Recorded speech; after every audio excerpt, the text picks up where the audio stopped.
अथ श्रीस्वस्तानि परमेश्वरी व्रतकथा। ॐ यं ब्रह्मा वरुणेन्द्ररुद्रमरुतस्तुन्वन्ति दिव्यैस्तवैः वेदैः साङ्गपदाक्रमोपनिषदैर्गायन्ति यं सामगाः ध्यानावस्थित तत्गते न मनसा पश्यन्ति यं योगिनो यस्यान्तं न विदुषुरासुरगणा देवाय तस्मै नमः। श्रीमच्चन्दनचर्चितो ज्वलबहु शुक्लाम्बरा मल्लिका मालालङ्कृतकुण्डला प्रविलसन् मुक्तावली शोभिता सर्वज्ञाननिधानपुस्तकधरा रुद्राक्षमालाकरा वाग्देवी वदनम्बुजे वसतु मे त्रैलोक्यमाता चिरं मूकं करोति वाचालं पङ्गुं लङ्घयते गिरिं यत्कृपातमहं वन्दे परमानन्दमाधवं। नमो भगवते तस्मै व्यासायामित तेजसे यस्य प्रसादाख्यामि नारायणकथामिमां। नारायणं नमस्कृत्यं नरं चैव नरोत्तमं देवीं सरस्वतीं व्यासं ततो जयमुदीरयेत्।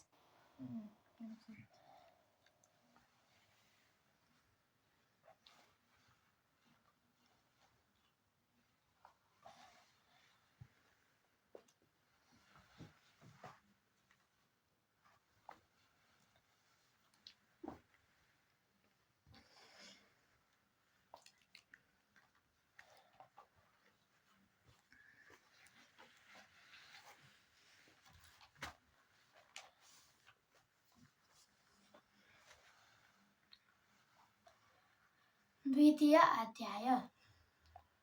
कुमारजी आज्ञा गर्नुहुन्छ हे अगस्त्य मुनि, संसारको स्वरूप हेर्दा स्पष्ट भन्न सकिन्छ।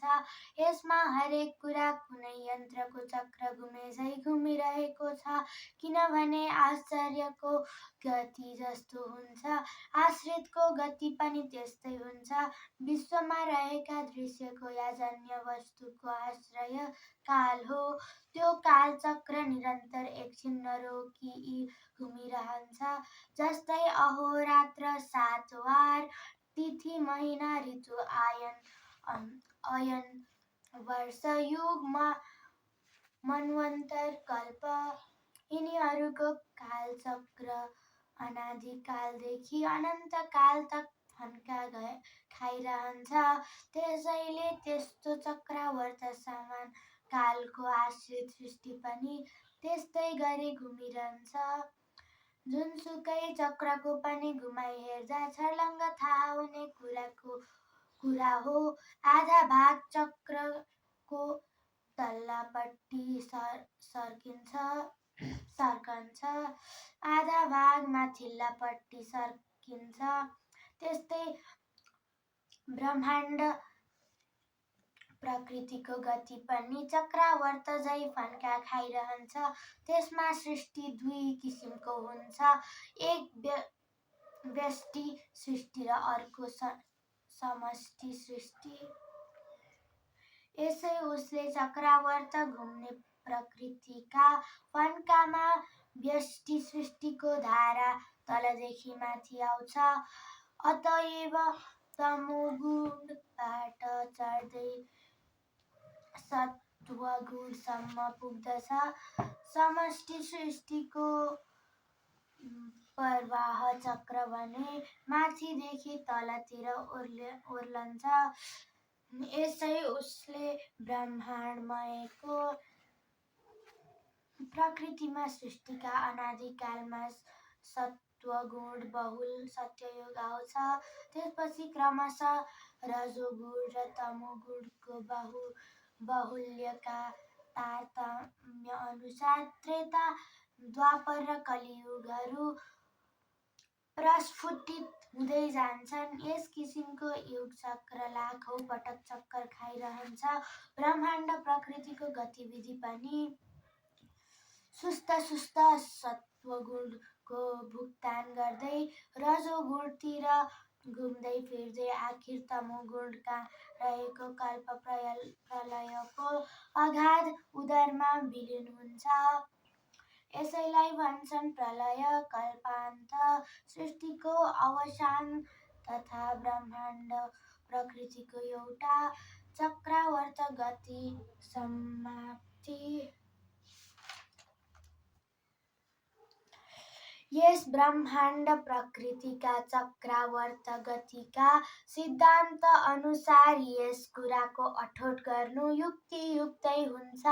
कुन कुराको भने ब्रह्माण्ड प्रकृतिमा सबभन्दा पहिले सत्वगुण बहुल विकास हुनाले प्रथम सृष्टि कालमा सृष्टि हुने मानवहरू पनि पूर्ण सत्वगुणमय हुन्छन्। परन्तु दैवी जगतमा भने यसको उल्टो अपरिपूर्ण तमोबहुल असुरहरू सृष्टि हुन्छन्। किनभने ब्रह्माण्ड प्रकृतिको अर्थात् समष्टि सृष्टिको गति तलतिर जाने हुनाले त्यसको सञ्चालन गर्ने तामसिक शक्ति भएका असुर पनि पहिले नै उत्पन्न हुन्छन्। त्यसपछि मात्र देवताहरूको सृष्टि हुन्छ। अर्थात् दैवी सृष्टिमा पहिले अपरिपूर्ण असुर उत्पन्न हुन्छन्, त्यसपछि देवताहरू उत्पन्न हुन्छन्। मानव र कर्तव्यको तारतम्य अनुसार सृष्टिको वेग उँधो घर्कदै आउँदा अल्पज्ञान र अल्प शक्ति भएका मानिस जन्मन थाल्छन्। सब पदार्थका शक्तिहरू अचिन्तनीय छन्। हाम्रा चिन्तनीय ज्ञानद्वारा तिनीहरूको स्वरूप थाहा हुन सक्दैन, किन्तु अचिन्तनीय ज्ञानद्वारा मात्र थाहा पाउन सकिन्छ। हाम्रा चिन्तनीय युक्ति तर्कहरू त्यस ठाउँमा मौन सिवाय अरू काम केही गर्न सक्दैनन्। शास्त्रतिर दृष्टि दिँदा सर्व पदार्थका शक्तिहरू अचिन्त्य ज्ञान गोचर हुनाले सृष्टि रचना आदि शक्तिका अधिष्ठाता ब्रह्माको स्वाभाविक काम हो भन्ने सिद्धान्त पाइन्छ। हुन त कति ईश्वरले आफ्नो विभूति दर्शाउन गरेको भन्दछन्। कोही सपना जस्तो हो, वास्तव केही होइन। हो के त भने मायाको विकास मात्र हो भन्दछन्। ईश्वरको इच्छा मात्र हो भने कुनै भन्दछन्। कोही कालबाट भएको हो भन्दछन्। भोगका निमित्त सृष्टि हुन्छ भनेर कति भन्दछन्। क्रीडाका निमित्त जगत रचना गरेको हो भनेर भन्ने पनि गर्छन्। तर ती सारा पक्षहरू विचारशीलका समक्षमा चिरकाल तक अड्दैनन्। वास्तवमा हो के त भने सृष्टि गर्नु ब्रह्माण्डको एक स्वभाव हो। त्यस्तै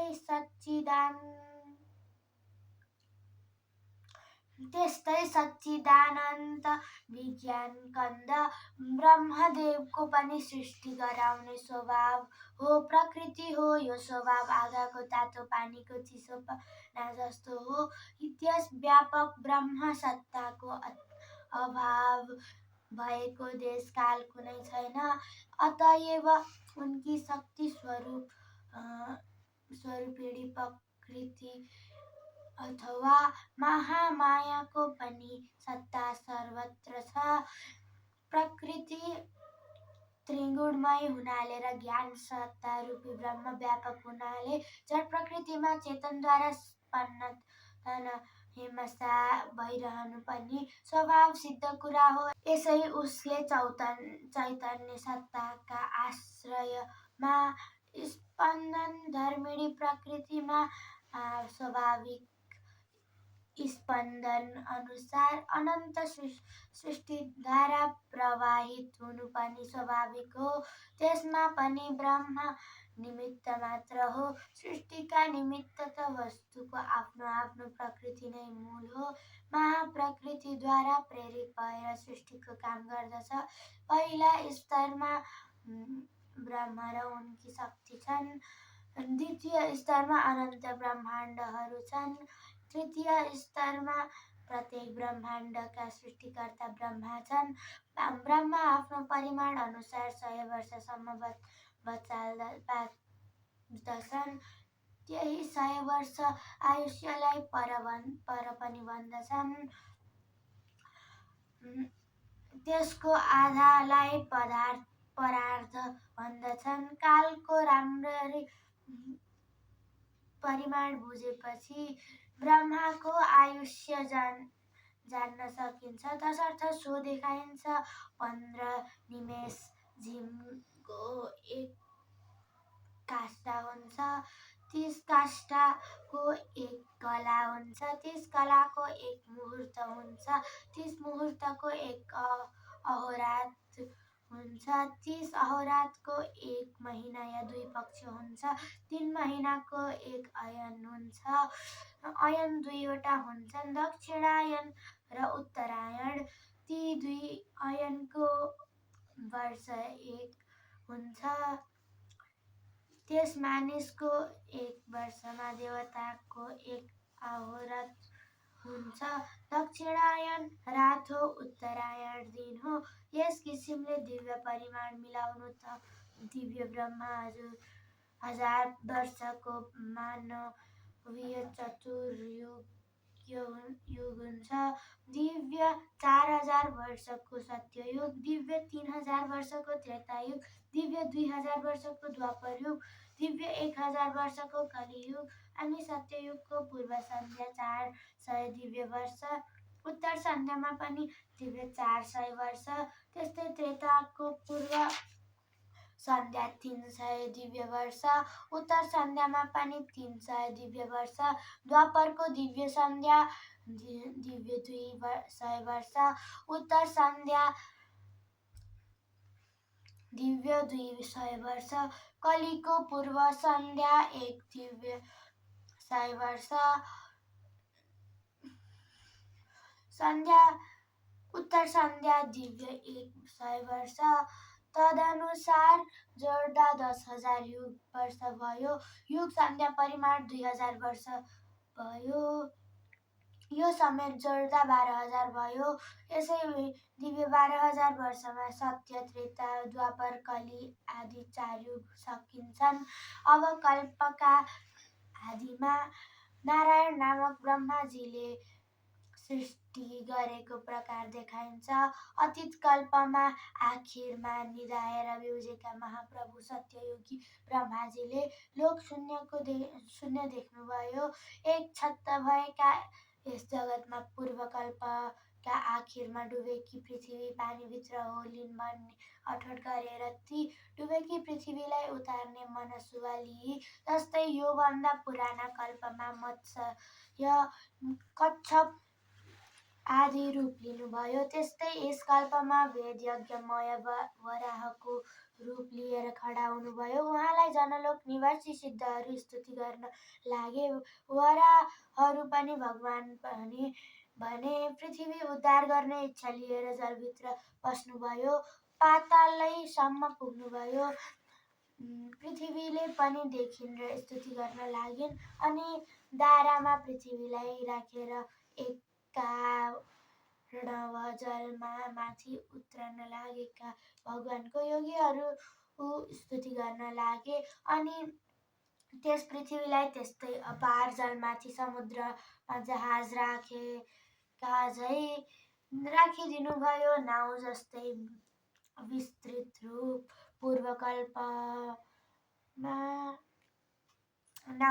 विस्तृत रूप बनाइदिनु भएकोले फेरि डुब्ने डर भएन। अनि त्यस पृथ्वीमा मैदान बनाई पूर्वकल्पका अन्तमा डढेका र लडेका पर्वतहरू सब यथावत गर्नुभयो। यसमा अमोघ शक्तिशाली भगवानलाई केही दुःख थिएन। जस्तोको तस्तो 7 समुद्रले पृथ्वीको भाग अलग अलग पारेर भूर्वलोक स्वर्लोकका साथै भूलोकको समेत कल्पना गर्नुभयो। यति गर्दा गर्दै भगवान ब्रह्मा रजोमूर्ति चतुर्मुखी ब्रह्माको रूपमा परिणत हुनुभयो। उनै नारायण चतुर्मुखी ब्रह्मा भएर सृष्टि गर्न थाल्नुभयो। सृष्टिका काममा चतुर्मुखी ब्रह्मा खाली निमित्त कारण मात्र हुनुहुन्छ। प्रधान कारण सृज्य वस्तुकै शक्ति हो, किनभने सूक्ष्म वस्तु आफ्नै शक्तिले स्थूल वस्तुको रूपमा परिणत हुन्छ। तसर्थ स्रष्टा ब्रह्मदेव एक निमित्त कारण मात्र हुन्। वस्तुले निमित्त सिवाय अरू कुराको अपेक्षा गर्दैन। इति श्री स्कन्द पुराणे केदारखण्डे माघ माहात्म्ये कुमारागस्त्य संवादे श्री स्वस्थानी परमेश्वर्या व्रतकथायां समुद्रादन निष्कासित वर्णनम नाम द्वितीयो अध्याय।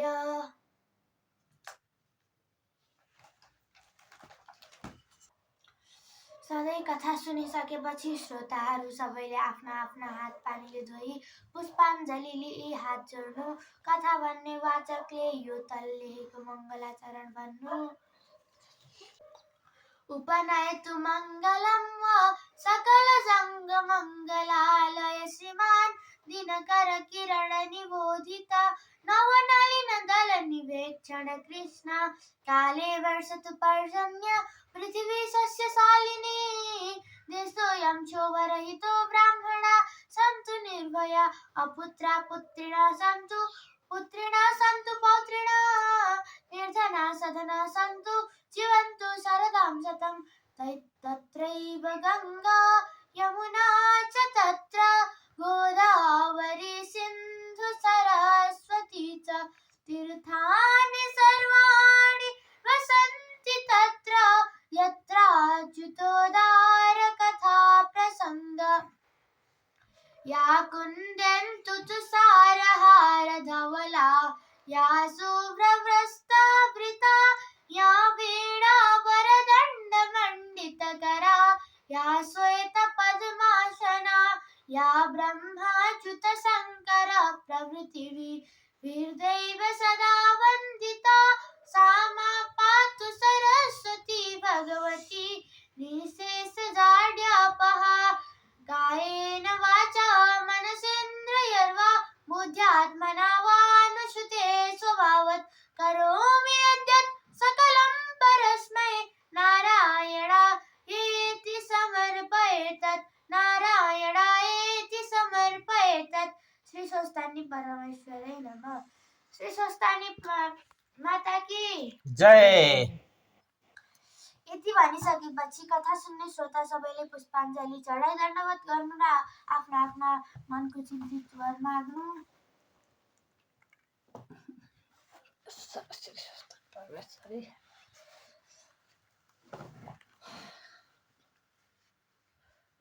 सधैँभर हाम्रो हृदयमा बस्नुहोस् हे भगवान्।